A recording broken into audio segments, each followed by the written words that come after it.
உங்கள் வாழ்க்கையே லீலையாக வாழ்வது எவ்வாறு அப்படின்னு அந்த சத்தியத்தை புரிந்து கொள்ளுங்கள். முதல்ல புரிஞ்சுக்க வேண்டியது அந்த பரமானுபூதி மிகவும் சுலபம். இதான் குட் நியூஸ். விளக்கி மணிக்கணக்கா நான் சொல்றேன் அப்படிங்கிறதுனால ரொம்ப கஷ்டம் பிரச்சனை கிடையாது. எப்போ ஸ்க்ரோல் பண்ணாம ரிலாக்ஸ்டா உட்காந்து கேட்க ஆரம்பிச்சிட்டீங்களோ அப்பவே 99.99999% கஷ்டத்தை நீங்கள் தாண்டி விட்டீர்கள். இதுக்கு மேல கஷ்டமே இல்லை, வாழறது மட்டும்தான். அது ரொம்ப சுலபம். என்னங்கய்யா, ஒரு வாரம் ஜிம்முக்கு போறதுதான் கஷ்டங்கய்யா. ஒரு வாரத்துல அந்த எஃபெக்டை பார்க்க ஆரம்பிச்சிட்டீங்கன்னா அதுக்கப்புறம் அந்த ரிசல்ட் இன்ஸ்பயர் பண்ணி உங்களை ரெகுலரா போக வச்சிரும்.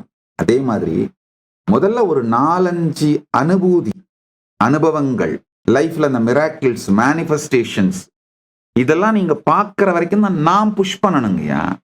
அதுக்கப்புறம் அந்த அனுபூதி ருசி தானாவே உங்களை பரமானுபூதியை ரசிக்கவும் ருசிக்கவும் புசிக்கவும் வைத்து பெருமான் தானே தானாய் வெளிப்பட்டு தன்மயமாய் நிறைந்து ஆத்மானா தனக்கு மிக நெருக்கமானது தானே. அது அந்த ஆத்மாவினிற்குள் பெருமான் தானாய் வெளிப்பட்டு நான் அப்படிங்கிற நீங்க நினைக்கிற அந்த ஆத்மா பெருமானாய் வெளிப்பட்டு பெருமானதில் தானாய் வெளிப்பட்டு பரமானுபூதியில் நிலைத்திருப்பீர்கள். முதல்ல தெரிஞ்சுக்கங்க, ஆன்மீக வாழ்க்கையில இந்த வளர்ச்சி குரோத் எல்லாம் கிடையாது, ஸ்லைடு தான்.